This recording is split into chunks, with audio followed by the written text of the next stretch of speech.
مجھے دنیا مشہور اسٹیج ڈانسر کے طور پر جانتی تھی۔ میرے گھر کے باہر قیمتی گاڑیاں کھڑی تھیں، بڑے بڑے لوگ میری خوبصورتی کے دیوانے تھے اور ہر فنکشن کی مجھے منہ مانگی رقم دیتے تھے۔ میں صحت مند جوان لڑکا تھا، مگر میں شیمیل بن کر لاکھوں روپے کما رہا تھا۔ ایک روز مجھے انجان نمبر سے فون کال آئی، جسے سن کر میں روتا ہوا جب اس مکان پر پہنچا تو یہ دیکھ کر میرے سر پر آسمان ٹوٹ گیا کہ کمر پر ہاتھ باندھتے ہوئے میں ایک ادا سے اپنی کمر لچکا رہا تھا۔ پاؤں میں گھنگرو باندھے تھے۔ بار بار بالوں کو جھٹک کر میں وہاں موجود ہر مرد کو اپنی طرف مائل کر رہا تھا۔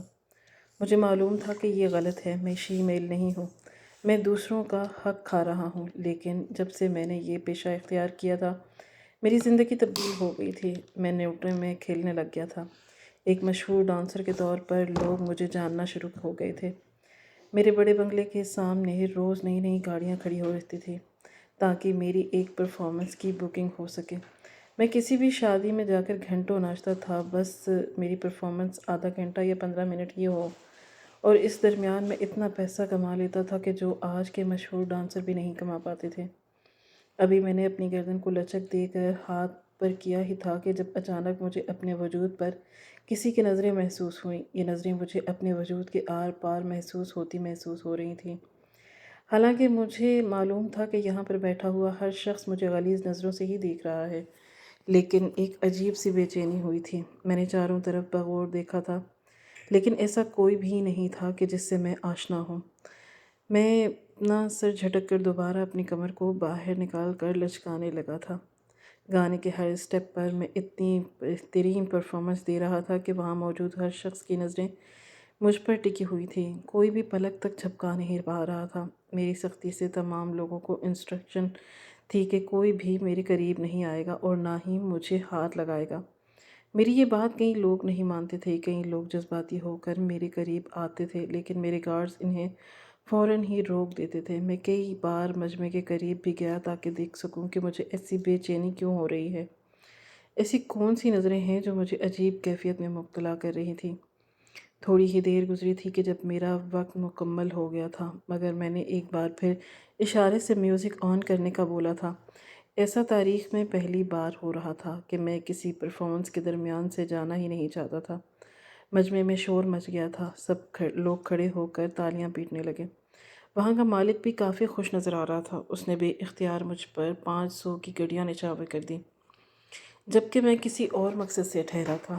میری زیرک نگاہیں ہر چہرے پر مرکوز تھیں۔ کافی دیر اپنے آپ کو تھکا دینے کے بعد میں نے ہار مان لی تھی، اور شاید یہ میرا وہم ہی تھا۔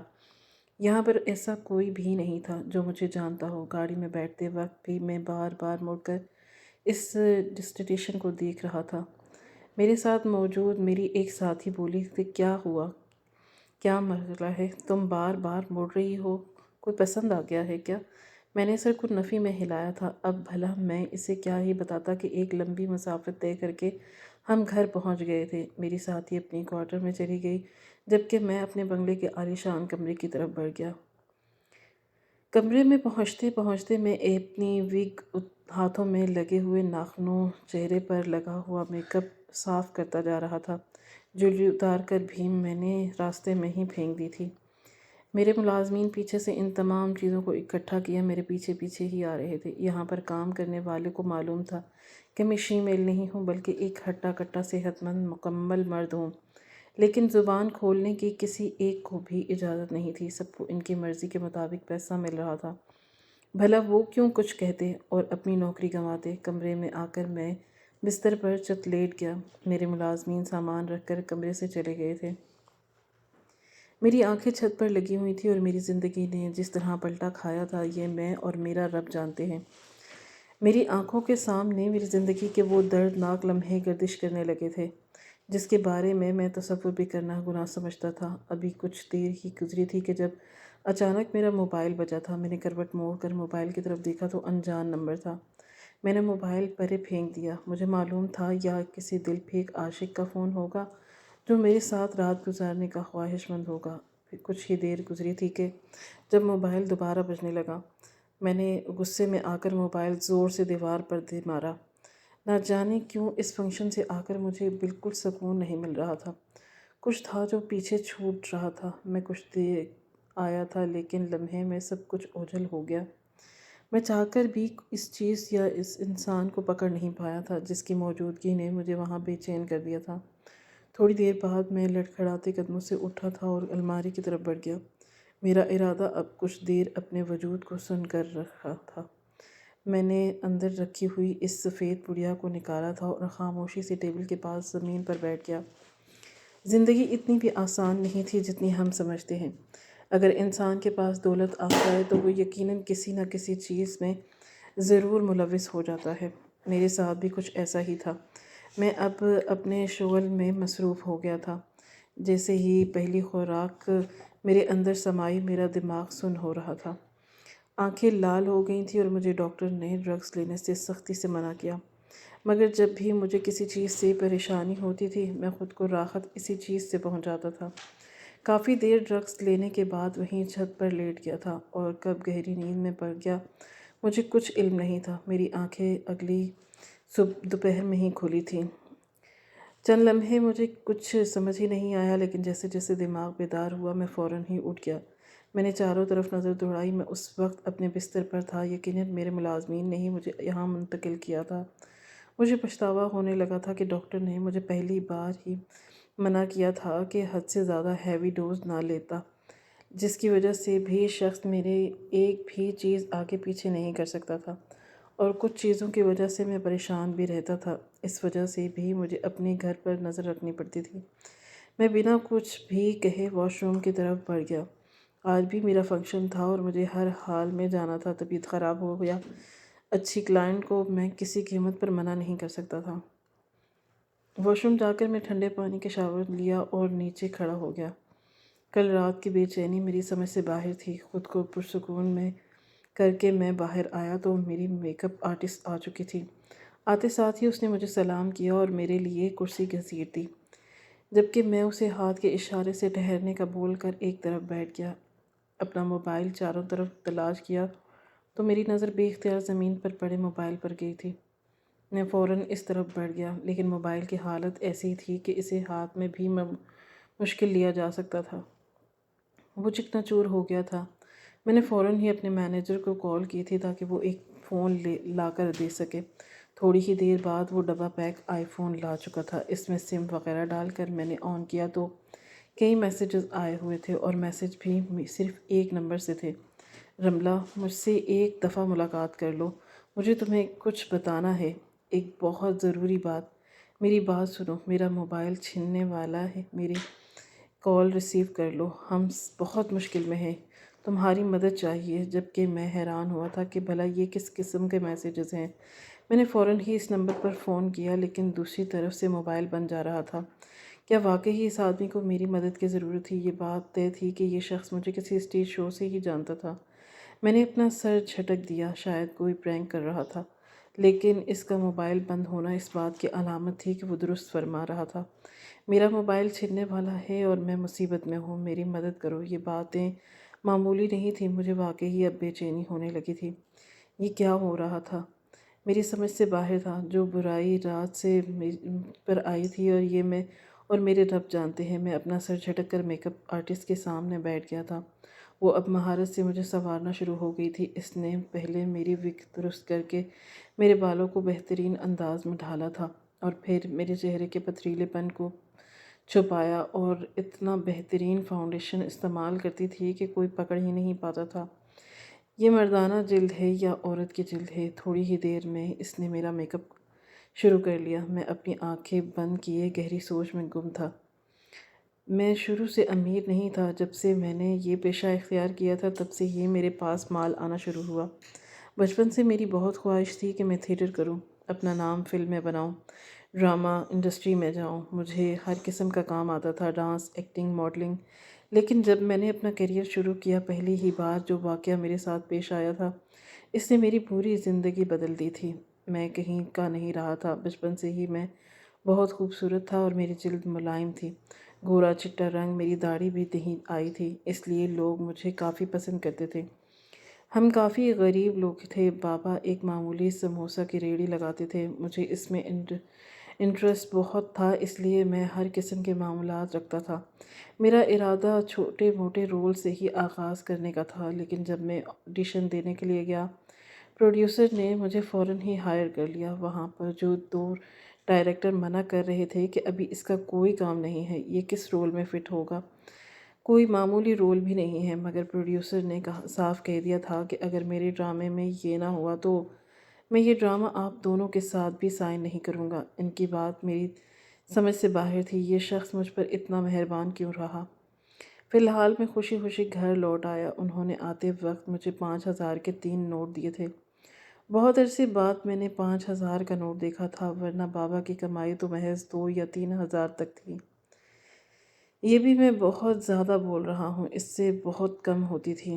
میں نے جب پیسے گھر آ کر امی کے ہتھیلی پر رکھے تو ان کی خوشی کا کوئی ٹھکانہ نہ رہا۔ وہ ابا کو بار بار بتا رہے تھے، جبکہ ابا خاموشی سے مجھے دیکھ رہے تھے۔ تھوڑی دیر بعد اماں جب کچن میں گئیں تو وہ میرا ہاتھ تھام کر بولے، ہمیشہ ایک بات یاد رکھنا، عزت کی روٹی انسان ہضم کر لیتا ہے، لیکن بغیرتی کی روٹی انسان کے معدے کو بھی قبول نہیں ہوتی۔ ان کی بات مجھے بالکل سمجھ نہیں آئی تھی۔ میں نے انہیں کوئی جواب نہیں دیا۔ 2 دن بعد مجھے ریہرسل کے لیے بلایا گیا۔ میں ریہرسل ہال پہنچا تو وہاں کوئی بھی نہیں تھا، شاید میں جلدی آ گیا تھا۔ مجھے وہاں بیٹھ کر کچھ ہی دیر ہوئی تھی کہ جب اچانک میرے منہ پر کالا کپڑا ڈال دیا گیا۔ میں ہاتھ پاؤں مار رہا تھا، لیکن نہ جانے کون مجھے کھینچ رہا تھا۔ مجھے زبردستی کھینچ کر ایک کمرے میں لے آئے تھے اور بیڈ پر پٹکتے ہوئے بولے، خبردار جو تم اس بستر سے نیچے اترے، اگر تم نے نیچے اترنے کی جرت بھی کی تو تمہاری ٹانگیں توڑ دی جائیں گی۔ میری عمر اس وقت لگ بھگ 17 یا 18 سال تھی۔ میں بری طرح سے سہم گیا تھا۔ لمحہ گزرا تھا اور جب دوبارہ کمرے کا دروازہ کھلا تھا اور کمرے کے اندر کوئی اور نہیں بلکہ پروڈیوسر اور اس کے پیچھے 2 اور آدمی داخل ہوئے تھے۔ ان لوگوں کی عمر 40 سے زیادہ تھی اور میں انہیں دیکھتے ہی بستر سے اتر آیا اور پروڈیوسر ہاتھ صاحب کا تھامتے ہوئے بولا کہ نہ جانے مجھے یہاں کون لے کر آیا ہے، کہہ رہا ہے کہ اگر اس بستر سے اترے تو ٹانگیں توڑ دی جائیں گی۔ سر، میں تو یہاں ریہرسل کے لیے آیا تھا۔ جب اچانک پروڈیوسر صاحب نے میری گردن کو دبوچ لیا اور مجھے بستر پر دھکیلتے ہوئے بولے کہ خاموش رہو، اگر تمہاری آواز واقعی ہی تمہاری حلق سے برآمد ہوئی تو میں تمہارے لیے بہت بڑا عذاب ثابت ہوں گا۔ خاموشی سے ہمارا آپ برداشت کرو۔ یہ کہتے ہی وہ تینوں جانور کی مانند مجھ پر ٹوٹ پڑے تھے۔ میں چیخ چلا رہا تھا، ان لوگوں سے دور ہونے کی کوشش کر رہا تھا، مگر وہ واقعی ہی درندے تھے۔ آج مجھے احساس ہوا تھا کہ میں کتنی بڑی مشکل میں پھنس چکا ہوں۔ بابا کی بات مجھے اب سمجھ آئی تھی۔ عزت کی روٹی ہضم ہو جاتی ہے، لیکن بغیرتی کی روٹی ہمارا معدہ بھی ہضم نہیں کرتا۔ اس کا مطلب صاف تھا کہ ہمیں بغیرتی کی روٹی کے لیے بہت کچھ کرنا پڑتا ہے، کب کہیں جا کر وہ روٹی ہمارے حلق سے اترتی ہے۔ ان تینوں نے کچھ ہی دیر میں میرا حشر نشر کر دیا۔ مجھے زمین پر پٹک کر وہ تینوں کمرے سے چلے گئے تھے۔ میرے وجود سے خون بہہ رہا تھا، لیکن ایسا کوئی بھی وہاں موجود نہیں تھا جو مجھے ہسپتال پہنچاتا۔ کچھ دیر بعد کمرے کا دروازہ دوبارہ کھلا تھا اور خدا کا شکر تھا کہ اس آدمی کو میری ذات پر رحم آ گیا۔ اس نے میرے لیے ڈاکٹر بھیجا تھا۔ اس ڈاکٹر نے میرا تھوڑا بہت ٹریٹمنٹ کیا تھا اور مجھے درد روکنے کی دوا کے ساتھ چلنے کی ہدایت کی تھی۔ میں بنا کچھ کہے اس ڈاکٹر کے کہنے پر عمل کرتے ہوئے باہر آ گیا تھا اور میرا کندھا تھپ تھپاتے ہوئے بولا کہ یہ انڈسٹری بہت ڈارک ہے، تم جیسے بچے یہاں کام نہیں کر سکتے، اس لیے بہتر ہوگا کہ اپنے لیے کوئی اور فیلڈ تلاش کرو۔ یہ کہتے ہی وہ شخص چلا گیا، جبکہ اس رات میں خوب رویا تھا۔ گھر جانے کی بھی ہمت نہیں ہو رہی تھی کہ جب اچانک میرے کندھے پر کسی نے ہاتھ رکھا تھا۔ رات کے تقریباً 1 بج رہا تھا۔ میں نے پلٹ کر دیکھا تو ایک عورت کھڑی ہوئی تھی جو مردانہ جسامت کے ساتھ عورت کا لباس پہنی ہوئی تھی، یعنی یہ ایک شیمیل تھی۔ وہ مجھے دیکھتے ہوئے بولی تھی کہ کیا ہوا پتر، کیوں رو رہا ہے؟ نہ جانے کیوں اس کا محض اتنا پوچھ لینا مجھے مزید تکلیف میں مبتلا کر گیا تھا۔ میں روتے روتے اپنے گھر کے حالات اور آج ہوئے اپنے ساتھ واقعے کی ایک ایک تفصیل انہیں بتا چکا تھا، اور پھر جو بات اس عورت نے مجھے کہی وہ سن کر میں حیران رہ گیا۔ وہ کہنے لگی کہ یہاں انسانی روپ میں بھیڑیے بیٹھے ہیں، تمہاری طرح میں بھی اس ظلم کا شکار ہو چکی ہوں۔ میں نے حیران ہو کر اس خاتون کو دیکھا تھا۔ وہ بولی، ایک مشورہ دوں؟ میں نے سر کو ہلکی جنبش دی تو وہ میرا کندھا تھپتھپاتے ہوئے بولی، خود کو میرے جیسا بنا لو، تمہاری زندگی بدل جائے گی۔ اگر ڈانس کرنا آتا ہے تو اسے اور اچھا کر لو، لوگ تمہیں بڑے بڑے فنکشنز میں بلائیں گے اور تمہیں ڈھیر سارا پیسہ دیں گے۔ ہاں، اس کام میں عزت نہیں ہے لیکن پیسہ ہے، تو میں کوئی استعمال نہیں کرے گا۔ ہاں، ہاتھ ضرور لگائے گا۔ خود کو تیار کر لو، انڈسٹری میں جاؤں گی اور وہ گندی فیلڈ نہ عزت ہے اور نہ پیسہ، کم از کم اس میں ایسا تو ہے۔ یہ کہتے ہی وہ خاتون چلی گئی۔ میں بالکل خاموش بیٹھا ہوا تھا۔ رونا تو ختم ہو گیا تھا لیکن دل میں یہ بات بیٹھ گئی تھی کہ کیا واقعی اس فیلڈ میں پیسہ ہے؟ میں نے فوراً اپنا سر جھٹک دیا تھا۔ نہیں نہیں، میں ایسا کوئی کام نہیں کروں گا۔ ہر پروڈیوسر، ہر ڈائریکٹر برا نہیں ہوتا۔ میں نے خود کو سمجھایا اور خاموشی سے اپنے گھر کی طرف چل دیا۔ گھر میں داخل ہونے کی دیر تھی کہ ابا کے طعنے شروع ہو گئے تھے کہ آئے بغیرتی مل گیا تمہیں کام، جبکہ میرے پاس کوئی جواب نہیں تھا۔ میں بالکل خاموش ہو گیا تھا۔ میں دوبارہ اس آدمی کے پاس نہیں گیا کیونکہ میں اب خوف زدہ ہو گیا تھا۔ میں نے دوبارہ کہیں اور آڈیشن دینے کے بارے میں سوچا تھا لیکن میں جانتا ہی نہیں تھا کہ ایسا بھی ہوتا ہے۔ میں وہاں پہنچا تو اس ڈائریکٹر نے بھی مجھے ہائر کر لیا۔ پروڈیوسر سر منع کر رہا تھا کہ نہ کوئی رول ہے اور نہ کوئی اس بچے میں ابھی اتنی قابلیت، اس کو ابھی اس فیلڈ کو سمجھنے دو۔ مگر اس ڈائریکٹر کا کہنا تھا کہ اسے ایک دفعہ موقع دیتے ہیں، کیا پتہ یہ کام کر لے۔ اس بار مجھے خوف ہی آ رہا تھا کیونکہ ان لوگوں کے طنز مخاطب بھی پچھلی بار کی طرح تھے۔ میں نے اس بار بھی ریہرسل ہال جانے میں حامی بھر لی اور جان بوجھ کر 1 گھنٹہ دیر سے پہنچا تھا، لیکن وہاں کوئی نہیں تھا۔ میری آنکھوں سے بھل بھل آنسو بہنے لگے۔ وہ میرے سوچنے کے بالکل ٹھیک مطابق اس بار بھی میرے منہ پر کالا کپڑا ڈال گیا تھا اور مجھے کمرے میں پہنچا دیا گیا۔ میرے ساتھ اس بار بھی زیادتی اس ڈائریکٹر نے اور پچھلے پروڈیوسر نے ہی کی تھی۔ دونوں آپس میں رابطے میں تھے۔ میری زندگی اس روز تباہ ہو گئی تھی۔ انہوں نے میرا حال اتنا برا کر دیا کہ میں بے ہوش ہو گیا اور مجھے ہوش ایک اسپتال میں آیا تھا۔ اماں ابا میرے سامنے کھڑے تھے اور اماں کی آنکھوں سے آنسو بہہ رہے تھے جبکہ ابا کی لان تان شروع ہو گئی تھی۔ شرم سے میں مرنے کی دہلیز پر آ گیا تھا۔ یہ میرے ساتھ کیا ہو گیا؟ مجھے کچھ سمجھ نہیں آ رہا تھا۔ میرا دل خراب ہونا شروع ہو گیا۔ گھر میں رہتے ہوئے طعنے مجھے ملتے رہے۔ اس کے بعد میں جب بھی سوچتا میرا دل پھٹ جاتا۔ ابا نے مجھے برے برے القابات سے نوازا۔ پورے خاندان میں میرے بارے میں پتہ چل گیا۔ اتنی شرمندگی جس کی کوئی حد نہیں تھی۔ میں اپنا گھر چھوڑ کر 2 ہفتے بعد ہی بھاگ گیا تھا۔ مجھے نہیں پتہ تھا کہ مجھے کہاں جانا ہے۔ مجھے کچھ علم نہیں تھا اور پھر میرا ٹکراؤ اسی شے سے ہوا جس نے پہلی بار مجھے کہا تھا کہ تم ہماری فیلڈ جوائن کر لو۔ میرا دل اس دوران بہت اداس تھا۔ وہ مجھے اپنے ساتھ اپنے گھر لے گئی۔ وہاں پر اس جیسی کافی عورتیں تھیں۔ ان لوگوں نے میرا بہت خیال رکھا اور اسی رات میرا میک اپ کروا کر مجھے مرد سے شیمیل بنا دیا اور تھوڑی دیر بعد ہی کلاس تھی۔ کسی طرح مردوں کو اپنے جال میں پھنسایا جاتا ہے۔ میں دھیرے دھیرے فنکشن میں جانا شروع ہو گیا۔ میرے پاس ڈانس کرنے کی بہت اچھی ایبلٹی تھی۔ مجھے اب ہر جگہ بلانا شروع ہو گئے تھے۔ پہلے میرے پیسے کا ایک حصہ بڑی استاد کو جاتا تھا لیکن جیسے جیسے میں نے منہ مانگی قیمت حاصل کرنا شروع کی، میں نے ان لوگوں سے اپنا رابطہ ختم کرنا شروع کر دیا تھا۔ میں نے اپنی کمائی سے پہلے ایک 2 کمرے کا اپارٹمنٹ خریدا۔ اس کے بعد ایک بنگلہ گاڑی۔ دھیرے دھیرے میرے حسن کا چرچا ہر محفل میں شروع ہو گیا۔ ہر شخص مجھے اپنے ساتھ رات گزارنے پر آمادہ کرتا لیکن میں ایک مرد تھا۔ میں کبھی ایسا کام نہیں کر سکتا تھا۔ میں نے صاف انکار کر دیا تھا اور کچھ کی پارٹی میں جانا چھوڑ دیا تھا۔ اس وجہ سے لوگ اب اس طرح کی بات نہیں کرتے تھے۔ وقت اور تیزی سے گزرتا جا رہا تھا۔ میں دن رات محنت کر کے خود کو بہت قابل بنا چکا تھا لیکن میرا دل چاہتا تھا کہ میں اپنے گھر لوٹ جاؤں، دیکھوں میری ماں کیسی ہے، میرا باپ کس حال میں ہے، میری بہنیں، میری بھائی۔ لیکن ان لوگوں کے بارے میں سوچ کر میری روح کانپ جاتی تھی۔ مجھے معلوم تھا کہ وہ لوگ مجھے کبھی قبول نہیں کریں گے بلکہ مجھے دھتکار دیں گے، ذلیل کر دیں گے، اور مجھے اب دھتکار کھانے کی بالکل بھی ہمت نہیں تھی۔ اچانک ہی میک اپ آرٹسٹ نے میرے کندھے پر ہاتھ رکھا اور مجھے دیکھتے ہوئے بولی، ریڈی ہو گئے ہیں آپ، ناشتہ کر لیجیے۔ ناشتہ آ چکا ہے۔ میں نے آنکھیں کھول کر خود کو آئینے میں دیکھا تو لمحے بھر کے لیے میں خود دنگ رہ گیا تھا۔ میں کسی ذات سے بھی مرد نہیں لگتا تھا، اس نے مجھے مکمل طور پر تبدیل کر دیا تھا۔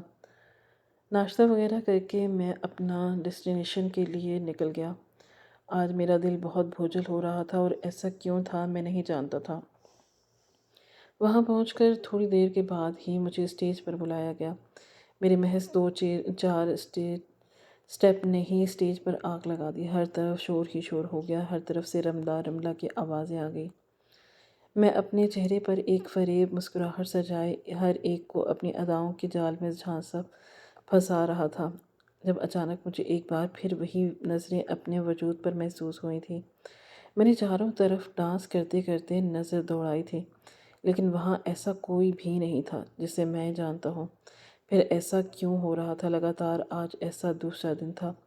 میں نے تھوڑی دیر میں ہی خود کو سنبھال لیا اور اپنا دماغ ڈانس پر لگانے لگا، کیونکہ میں دھیرے دھیرے سٹیپ بھول رہا تھا۔ تھوڑی دیر بعد ہی میرا وقت پورا ہو گیا تھا اور میں بنا کچھ کہے اب وہاں سے نکل آیا، اس بات سے بے خبر کہ آج میری زندگی کتنے بڑے دوراہے پر کھڑی ہونے والی ہے۔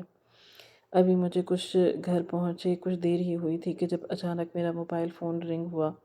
میں نے موبائل کی طرف دیکھا تو وہی نمبر تھا۔ میں نے فوراً کال ریسیو کی۔ میں نے ہیلو کہا تو دوسری طرف سے آواز نہیں آئی۔ میں دوبارہ بولا کہ کون بات کر رہا ہے؟ بولو کیوں فون کر رہے ہو؟